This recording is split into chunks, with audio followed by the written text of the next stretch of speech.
જેટલા પાટાનું વેલ્ડિંગ શરૂ કરી દેવામાં આવ્યું। વડોદરા અને આણંદ વચ્ચે પાટા લગાવવાનું કામ પણ શરૂ કરી દેવામાં આવ્યું છે।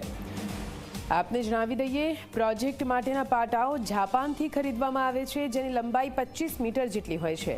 આ પાટાને અત્યાધુનિક ફ્યુઝન વેલ્ડિંગ મશીનો દ્વારા MHSR વાયડક્ટ પર એક સાથે વેલ્ડિંગ કરવામાં આવે છે।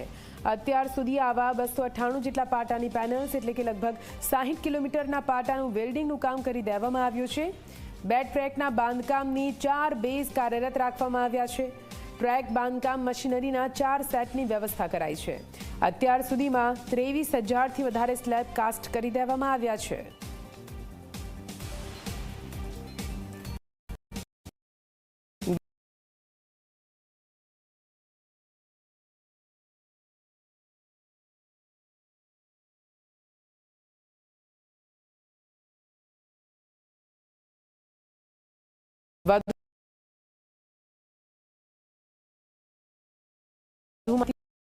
સાથે સંવાદદાતા પૂરજોશમાં ચાલી રહ્યું સતત જે અધિકારીઓ છે તેઓ જે આખો પ્રોજેક્ટ છે તેને મોનિટરિંગ કરી રહ્યા છે। વાત કરવામાં આવે ગઈકાલે તો વાયર કટ પર પાટા લગાવવાનું કામ શરૂ કરવામાં આવ્યું છે, જેના માટે ખાસ જે અત્યાધુનિક વેલ્ડિંગ મશીનો છે તેનો ઉપયોગ કરવામાં આવી રહ્યો છે।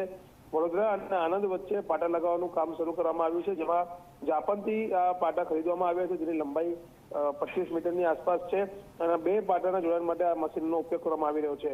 અત્યાર સુધીમાં કુલ 60 કિલોમીટર જે પાટા વેલ્ડિંગ કરીને લગાવવામાં આવ્યા છે, એટલે ક્યાંક ને ક્યાંક કહી શકાય કે આ કામગીરી છે તે વહેલી તકે પૂર્ણ થાય તેવો અંદાજ જે છે તે અધિકારીઓ વ્યક્ત કરી રહ્યા છે।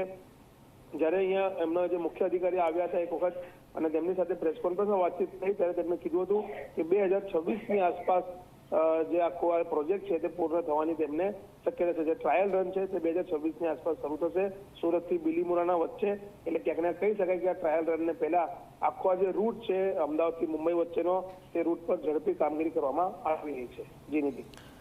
બિલકુલથી આભાર પૂરી માહિતી માટે રવિ।